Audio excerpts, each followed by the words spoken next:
أعوذ بالله من الشيطان الرجيم. بسم الله الرحمن الرحيم. والحمد لله والصلاة والسلام على رسول الله صلى الله عليه وسلم. إخوة الكرام، السلام عليكم ورحمة الله وبركاته.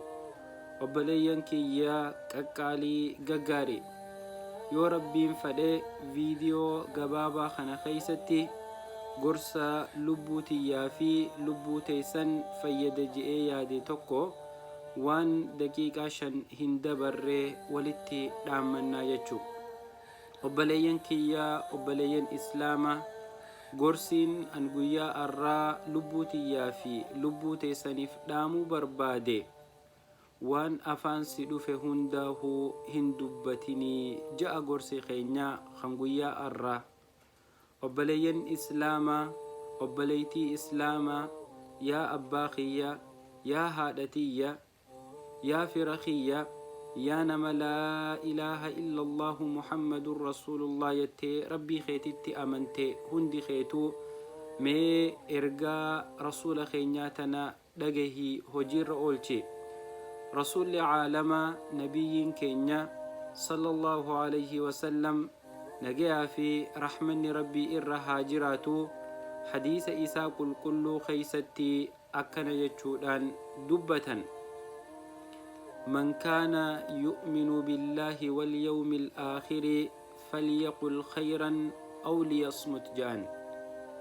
نمني ربي في قياك إياماتي أمني خيري ها دبتو تكاهو ها أسو جان. تناف أبليين كيا أبليين إسلاما يا نما وان أفان إسا دفهون دا إفرا دبته قلبي إفرا هاغوسي سوفدو. حديث رسول الله صلى الله عليه وسلم ياددو إرغمان آلما يودن ديس خيري دبدو يودد دبدي أمو چلسي همتو دبتين مميدن همتو دبتي قلبينا من جبسين قلبين إلمنما ربي برتي أكان خبجمتو دا. أبلي سخية أبلي تيتية جتش أفان كيتي سيبهون نما هنغنن جي أمنيتو ميدامي ركو ربواجتو جتشي أتي أفان كيتي وما تكوسو إتين هياس نبا باستو جرو إلمنما وليغلتي دكاني سملا nama tokko cinqii hanganan ja'amne keessaa naquutu mala. Yaa obboleessa kiyya, yaa obboleettii tiyya, osoo dubbii takkan dubbanne dura itti yaadi. Maaliin dubbadhaa? Akkamittiin dubbadhaa? Eenyuttiin dubbadhaa? Bakka tamittiin dubbadhaa? Sagalee akkamiitiin dubbadhaa? Kana hundaahuu itti yaadi dubbadhu jechuu. Obboleeyyan kiyya, namarraa nama waan afaan isa dhufte hunda dubbachuun jeenummaa itti fakkaatutu jira. Obboleessa kiyya na dhaga'i, obboleettii tiyya na dhaga'i. Waan afaan si dhufte hunda dubbachuun jeenummaa miti. Waan afaan si dhufte hunda firraa gad alba'uun jeenummaa miti. Tun sitti ragaadha. Obboleessa kiyya, waan afaan si dhufte hunda dubbachuun jeenummaa osoon tahin san wallaaluma. Ilmi namaa waan afaan isa dhufe hunda hin dubbatu. Maaltu khayriidha yoon jecha kana jehe eenyuun tuqaa, eenyuun miidhaa, eenyutu narraa rakkataa jeheeti itti yaadee daddeebisee sammuu isaatii wajjin wal qoratee eegasiin booda waan dubbatu san dubbata. Yaa obboleessa kiyya, khawaan afaan isa dhufe hunda dubbachuun jeenummaa itti fakkaattu. Waan jeenummaa sitti fakkaattu saniin nama meeqaa qalbii caba? Qalbii nama san si cabeenoo hangam takka rabbiin si dallanaa if duuba deebi'ii ilaali. Obboleeyyan islaamaa, hadiisa rasuulaa qulqulluu amma walii dhaamne san namni tokkoohuu akka hin irraanfanne. Yaa obboleessa kiyya, yaa obboleettii tiyya, tan jecha afaan si dhufu hunda dubbachuun jeenummaa si fakkaattu. رسول ربي صلى الله عليه وسلم كان جي أما اللي إيران سيف ديبيا من كان يؤمن بالله واليوم الآخر فليقل خيرا أو ليصمت. namni rabbii fi guyyaa qiyaamaatitti amane khayrii haa dubbatu takkaanuu haa callisu jedhan.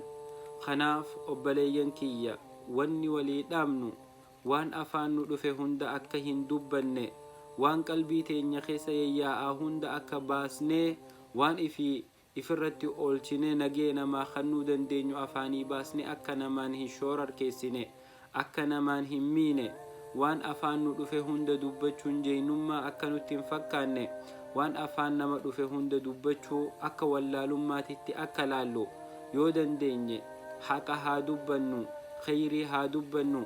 yoo dadhabne immoo idda dubbii hamtuu dubbannee ilma namaa miinee obboleessa keenya obboleeytii teenya qalbii cabsinu ifirraa haa callisnuun gorsa gabaabaa guyyaa arraa an isinii dabarsu.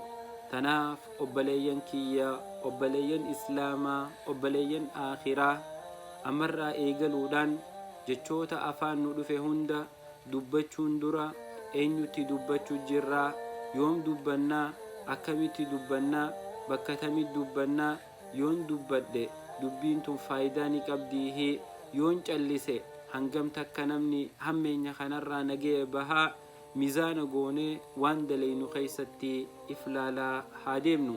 obboleeyyan kiyya gorsa kana walii qoodaa, waliif hiraa, irraa baradhaa, irraa wal barsiisaa. ana ka dubbate fuula isaa barbaada nama dubbate nu haa godhu, warra khayrii dhagehee itti wal afeeru rabbiin nu haa godhu. gorsi kiyya gabaabaan guyyaa arraa hanganuma.